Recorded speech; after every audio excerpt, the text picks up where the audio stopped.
Salut tout le monde, c'est Sue, j'espère que vous allez bien. Aujourd'hui on se retrouve pour le bilan de lecture de la 3e et 4e semaine du mois de janvier 2022. Et durant ces 2 dernières semaines, j'ai lu 21 mangas. On va commencer tout de suite du coup avec le tome 1 de l'enfant du dragon fantôme. Je vous mets le résumé du tome 1 juste ici. C'est édité chez Komiku le 27 mai 2021, c'est un seinen. Et l'œuvre est en cours actuellement, le tome 2 sortira le 10 février. Alors l'enfant du dragon fantôme, c'est une lecture assez agréable, assez chill j'ai envie de dire. Il y a énormément de mystères autour de cette petite fille qui est accompagnée du coup d'un dragon. Elle semble être une sorcière ou du moins avoir des pouvoirs et elle se retrouve là sans qu'on sache vraiment trop pourquoi et comment. Elle a eu vraiment de la chance de tomber sur le dragon qui se fait appeler Dodo du coup par notre petite héroïne. Parce qu'il va s'occuper d'elle, il va lui apprendre plein de choses et elle va ainsi grandir sans aucun problème. Et quand celui-ci va finalement décéder, la Miss va le ressusciter on va dire et il sera du coup sous cette petite forme de dragon squelette. On va suivre vraiment leur aventure. On va la voir du coup rejoindre un village avec des humains, des personnes comme elle finalement, du moins physiquement. Elle va du coup aider un petit peu les gens à travers des petites quêtes, des petits boulots où elle va utiliser ses pouvoirs de petite sorcière pour les aider et ainsi grandir et découvrir encore plein de choses. Se familiariser avec de nouveaux personnages, faire de nouvelles rencontres et évoluer petit à petit. Ce premier tome était vraiment très sympa, c'est une lecture très chill, c'est très agréable et j'ai très hâte de découvrir la suite pour voir un petit peu comment va évoluer tout ça. En plus de ça, on voit vraiment que notre petite héroïne a vraiment un pouvoir assez puissant quand même caché en elle. Et j'espère qu'on va la voir du coup grandir et devenir adulte et la voir devenir une sorcière affirmée parce qu'elle a vraiment un énorme potentiel. En plus de ça, les dessins sont vraiment sympas, c'est très agréable à l'œil. C'est vraiment très joli et nos personnages sont du coup assez attachants et j'ai très hâte de lire la suite. Durant le dernier bilan de lecture, je vous avais parlé des tomes 1 à 4 de Mirai Nikki. Et là j'ai lu les tomes 5 à 12, donc le reste. C'est pour ça que j'ai pas pu lire autant d'œuvres différentes. J'ai quand même lu presque une intégrale. Et entre le boulot et le déménagement, c'est pas évident. Je vais vous montrer les covers rapidement.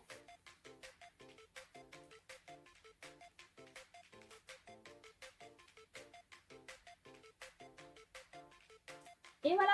Alors Mirai Nikki, pour le petit rappel, c'est édité chez Saka le 10 février 2010 pour le tome 5, shonen, et c'est terminé en 12 tomes. Mirai Nikki, alors comment vous parler de cette suite et fin? Alors c'était un véritable plaisir. Lire l'œuvre, c'est une très bonne œuvre, hein, c'est un très bon survival. Je veux dire, du début à la fin, c'est plutôt cohérent, c'est plutôt intéressant, les personnages sont plutôt intéressants et cool. Les mystères qui étaient présents, notamment autour de Yuno, sont découverts. Et c'est vraiment intéressant, j'ai été assez surprise, hein, j'ai réussi à être surprise. Il y a certaines choses auxquelles je ne m'attendais pas du tout, donc c'est plutôt agréable hein, de se faire surprendre par certaines œuvres. Du coup je me rends compte que j'avais pas vu l'animé entièrement, maintenant j'en suis sûre, faudrait que je le regarde à l'occasion, même si de ce que j'ai compris c'est pas vraiment pareil. Mais c'était vraiment un plaisir de lire la version papier, c'est vraiment intéressant, c'est vraiment sympa, ça se laisse lire tout seul. Pour vous dire, j'ai lu ces 8 tomes vraiment très rapidement, en une journée et demie c'était bouclé. Bien sûr, hein, je faisais d'autres choses à côté. Mais voilà, j'ai beaucoup aimé. Après, les dessins ne sont pas incroyables. Ils sont même plutôt moyens, hein, de manière générale.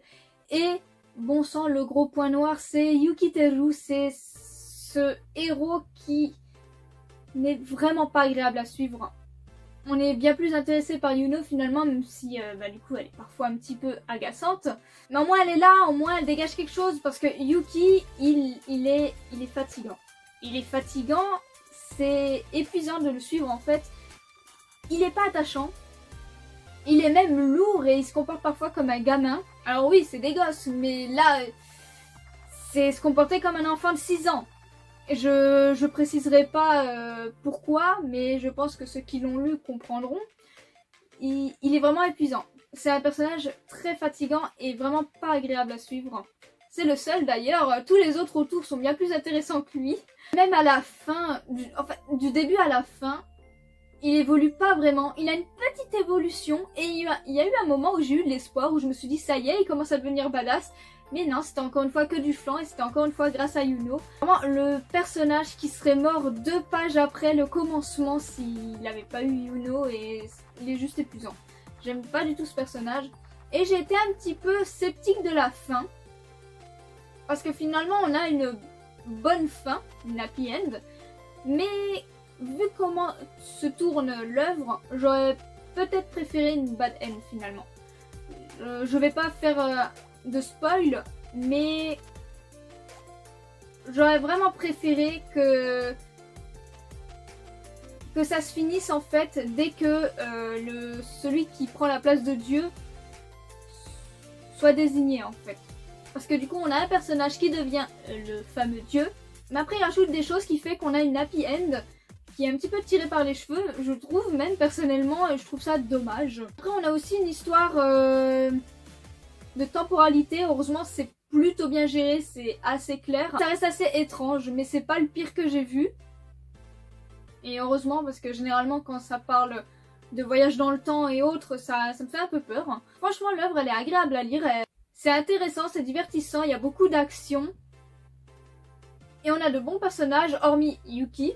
Il y a quand même quelques petits points noirs, qui est donc Yuki, pour le répéter pour la millième fois, ou la fin qui est, à mon sens, pas correcte en fait vis-à-vis de l'œuvre en général. Mais j'ai quand même passé un très bon moment et je suis très contente d'avoir la version papier enfin depuis le temps que je la voulais et que je voulais la lire. Voilà, et quand je vous parlais des dessins, alors je ressens quand même une amélioration par rapport au premier tome, mais ça reste quand même assez moyen dans l'ensemble. On poursuit ensuite avec les tomes 3 et 4 de Miyaruko-chan Slice of Horror. Un manga que j'aime vraiment beaucoup, ça a été une agréable découverte quand je l'ai acheté. Et maintenant, je suis cette série assez assidûment. L'œuvre est éditée chez Ototo le 14 mai 2021 pour le tome 3, c'est un seinen et c'est en cours actuellement. Le tome 5 est annoncé pour le 29 avril et vraiment c'est une très bonne œuvre. On a du coup notre petite héroïne qui voit les esprits, les monstres, et ils sont franchement pas très agréables à voir, ils sont même extrêmement effrayants et elle fait tout pour faire semblant de ne pas les voir pour pas avoir des ennuis vis-à-vis d'eux. Mais c'est pas toujours évident quand ils font des choses horribles, monstrueuses, quand ils vous traversent vos amis ou se collent partout. Enfin, il y a tellement de monstres différents et c'est super de voir ça en fait. On a un panel de fantômes terrifiants. On se demande toujours qu'est-ce qu'il va y avoir ensuite tellement certains sont fous. Vraiment une œuvre très sympa. Notre petite héroïne est attachante et on a eu vraiment à se mettre à sa place. Franchement, elle a un courage incroyable pour tenir face à ces esprits effrayants. Elle a vraiment un incroyable self-control. Ce que j'aime bien dans ces tomes 3 et 4, c'est qu'on développe un petit peu plus toutes ces histoires d'esprit. Elle commence à ne plus être trop seule. Certains personnages s'en mêlent et c'est assez intéressant, j'ai très hâte de voir la suite. C'est plus seulement notre petite héroïne qui voit des fantômes et qui essaye de faire semblant de ne pas les voir. On voit que ça commence à aller plus loin. On découvre certains esprits qui sont là et on ne comprend pas trop pourquoi au départ.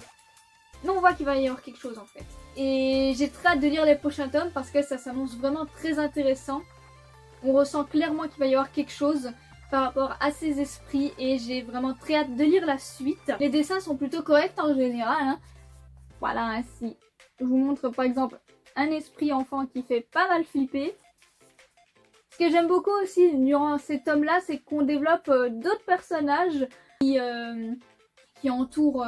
dans l'entourage de Miko, du coup notre petite héroïne. Et c'est cool, on ressent vraiment que l'œuvre se développe bien dans tous les sens du terme et c'est très agréable. Et ça donne vraiment envie de continuer la série. Ensuite, j'ai lu les tomes 1 à 3 de Elfen Lied. Je vous montre les covers qui sont assez classiques, assez simples, mais très jolis.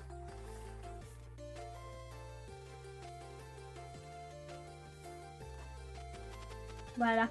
Alors, Elfen Lied, je vous mets le résumé du tome 1 juste ici.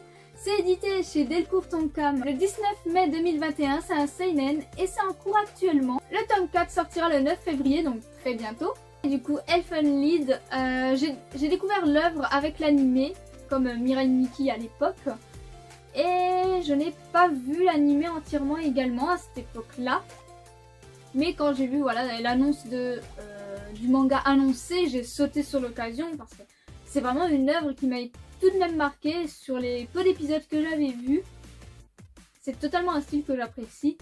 Et franchement, j'ai pas été déçue. Alors, je m'y attendais. Le dessin, c'est vraiment le gros point noir pour moi. Je sais que ça peut plaire à certaines personnes, mais ce n'est pas mon cas. Je trouve vraiment les dessins assez vilains et très peu agréables à parcourir, visuellement parlant.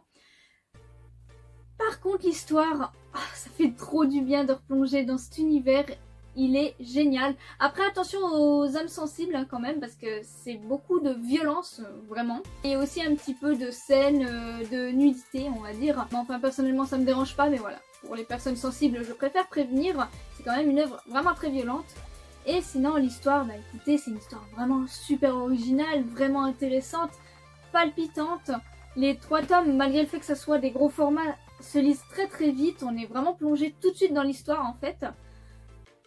On n'a pas le temps de s'ennuyer, il y a presque pas de temps mort. Les personnages sont vraiment assez attachants, assez intéressants. Que dire de plus à part que j'ai hâte de lire le tome 4 pour continuer la série, pour continuer l'aventure et continuer de me plonger dans ce monde assez violent mais vraiment plaisant. Je vais quand même vous montrer les dessins. Voilà, c'est pas incroyable.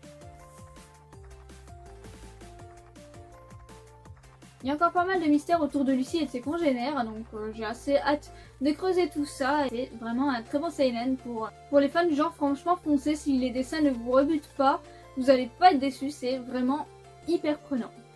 On va parler ensuite des tomes 1 à 3 de Bucket List of the Dead. Donc je vous montre les covers rapidement.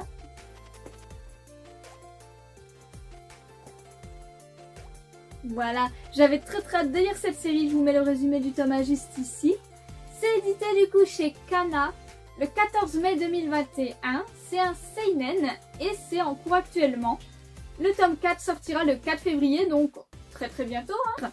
Bucket List of the Dead, c'est un très bon manga. Pour les fans un petit peu du genre zombie, ça renouvelle vraiment le genre en fait, c'est hyper agréable. Ça change des autres œuvres parlant de zombies et c'est vraiment cool.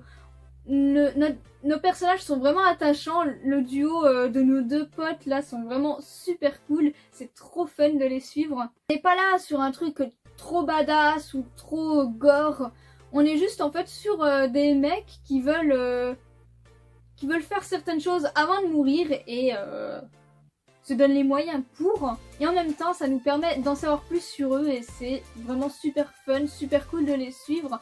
Ils se cassent pas la tête. Bon après évidemment la réalité les rattrape hein, souvent, parfois. Franchement c'est pas grave, c'est super cool de voir leur liste se vider petit à petit et voir qu'ils accomplissent tout ce qu'ils veulent faire avant de mourir. On rencontre en plus au fur et à mesure de nouveaux personnages et c'est vraiment super intéressant. Le développement est cool, c'est pas redondant, c'est divertissant et franchement ça fait du bien. On a une histoire de zombies mais c'est différente des autres et c'est franchement cool, ça renouvelle le genre et ça fait du bien. En fait cette lecture c'est une bouffée d'air frais et c'est vraiment très agréable. Ça se lit tout seul, hein. C'est des tomes pas très épais de base mais ça se lit vraiment très rapidement. L'action est tout le temps là presque, il se passe toujours quelque chose et on s'attache vraiment à nos personnages et on espère presque qu'ils ne mourront pas avant la fin de leur liste ou même après en fait. Ils méritent pas ça et c'est vraiment des bons gars et c'est super sympa de les suivre. En plus là c'est cool, à la fin du tome 3 on voit qu'ils vont un petit peu quitter Tokyo pour aller un petit peu plus loin dans un endroit un peu paumé et c'est cool, ça va aussi nous faire changer d'environnement et j'ai très hâte de les voir arriver à destination et de suivre leur périple. Les dessins sont vraiment cool, en plus de ça ils sont vraiment bons.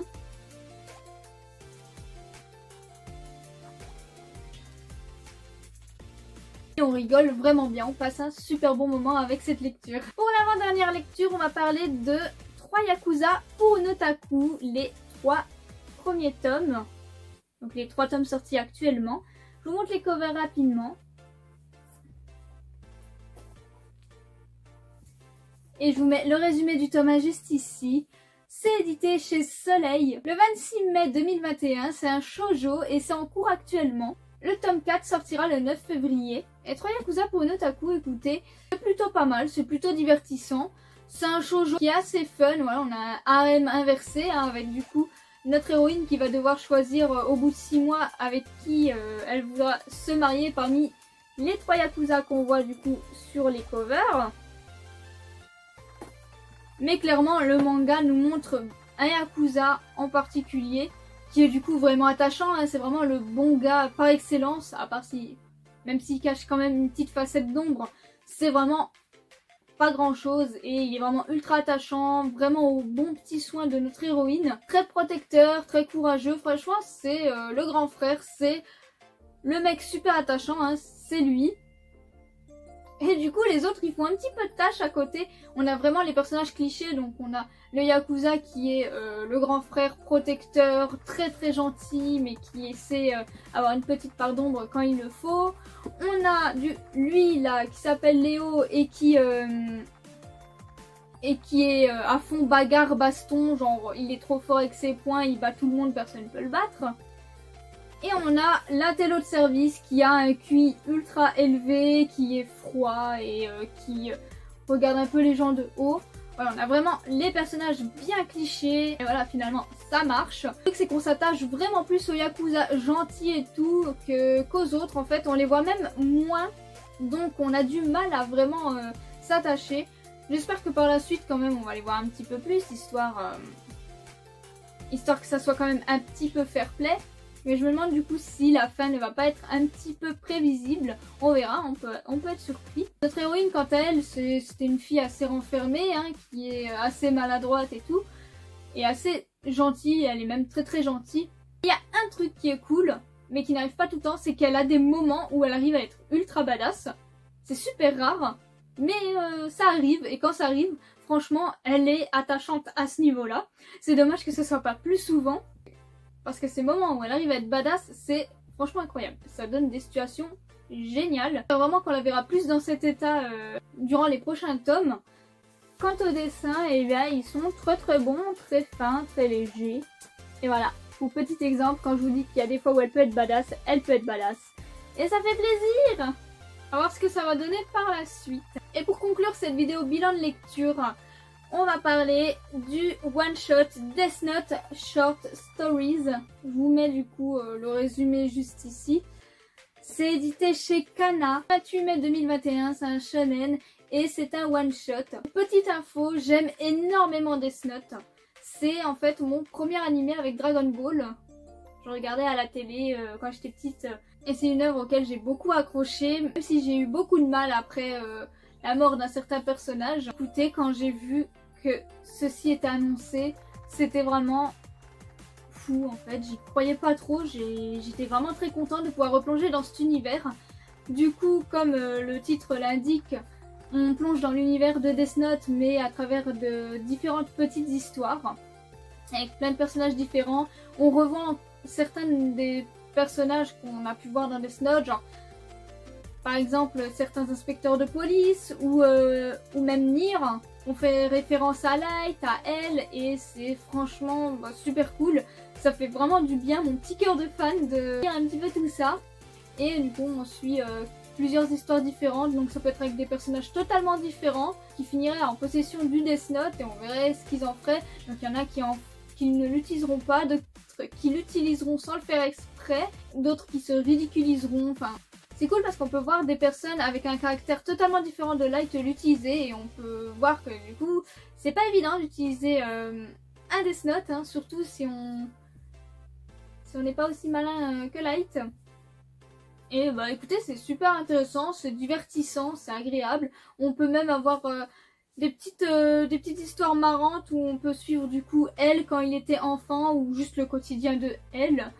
Et c'est trop bien. Ça fait également bien plaisir de revoir ce cher Ryuk Et ma foi, écoutez, c'est un one-shot qui fait plaisir à voir dans la collection. C'est divertissant, c'est sympa. C'est toujours aussi bien dessiné, hein.